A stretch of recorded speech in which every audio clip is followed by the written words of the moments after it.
All right, so I'm gonna do a what's in my gym bag video. So for starters, Snorlax trading card. I want to get a cooler one to put on here, but I don't have a cooler one, but gotta rock the favorite Pokemon. So for the bag itself, it's the Young LA bag. I don't know which one specifically, but you don't need this bag in specific. You can go with any bag. This is just the one that I have. When I first got it, it actually came with a rip in it, so I had to get a new one shipped to me because it was like along the zipper line and it was just like tearing apart when I first got it. Nothing against the company or anything, but it's just that's the one that I had, so you know, buyers beware, I guess. In the side pocket here, I have a water bottle. This is gonna have pre-workout in it. When I go to the gym, I drink that during cardio, and then it's gonna be water that I refill throughout the workout as I go through.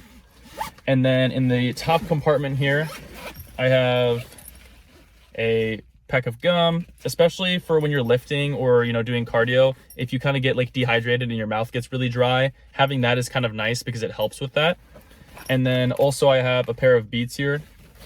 You don't need, you know, these specific headphones or anything. These are just the ones that I use. I got them for Christmas like 2 years ago. I've had zero complaints. The battery life is super long on them. Audio quality is pretty good. I know a lot of people like the Skull Candy ones for the gym. If you have those, like, comment down below and tell me if you really like them. I've heard a lot of people like them, so maybe I'll invest into those whenever these eventually kick the dust, but I'll use these until they go into the ground because I really like them.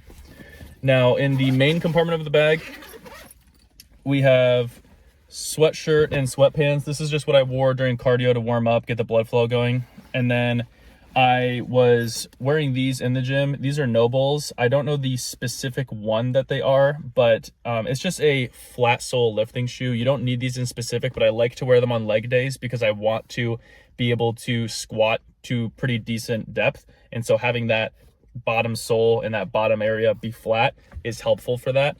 And I also like the color of them. I think they're cool looking. I've had these for probably like 4 years, and they're not really that worn or anything just because I only wear them in the gym. Other thing in the main compartment here is going to be the tripod for recording videos and stuff, especially like the gym content that I do on like YouTube. I'll use that in there, and it's pretty discreet, you know, like I don't want like a big bulky camera or anything, so I just put my phone on that and it works. Top pocket, probably the most important in the bag, Zero Sugar Jolly Ranchers. See, I already had one, but these are super nice. Just, you know, a little sugary sweet treat whenever you're in the gym to get through your workout.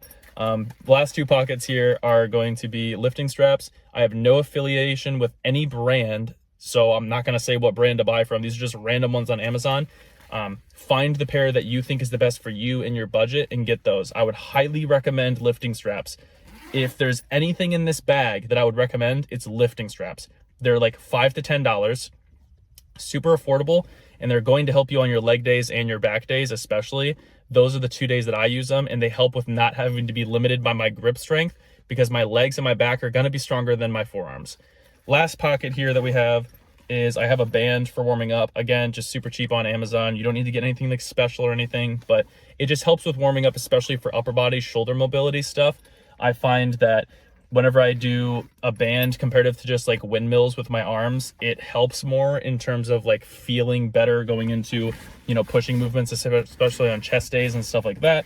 So if you're someone who struggles with maybe a little bit of shoulder immobility or, you know, a bit of shoulder impingement or pain whenever you're working out, I would probably recommend getting a band, as that may be beneficial, but I can't guarantee anything. So again, just to preface with all of this, none of this stuff is necessary. The specific bag, not necessary. Headphones, not necessary. The gum and candy, not necessary. The specific lifting shoes, the anything, not necessary. If you want to copy what I got, sure, go for it. But this is all things that I've accrued over years of working out. Again, the shoes is like 4 years. The band I've had for like 6 months. The lifting straps I've had for probably 2 years at least now. The headphones I've had for 2 years. The water bottle since like high school. So all of this stuff isn't just like go out and buy, you know, like this is what you need to be good in the gym. You don't, okay? If you want to go to the gym, you want to get in shape, the first thing I would recommend is lifting straps. Everything else is seriously unnecessary. Train hard, eat well, sleep well. Those are the things that matter.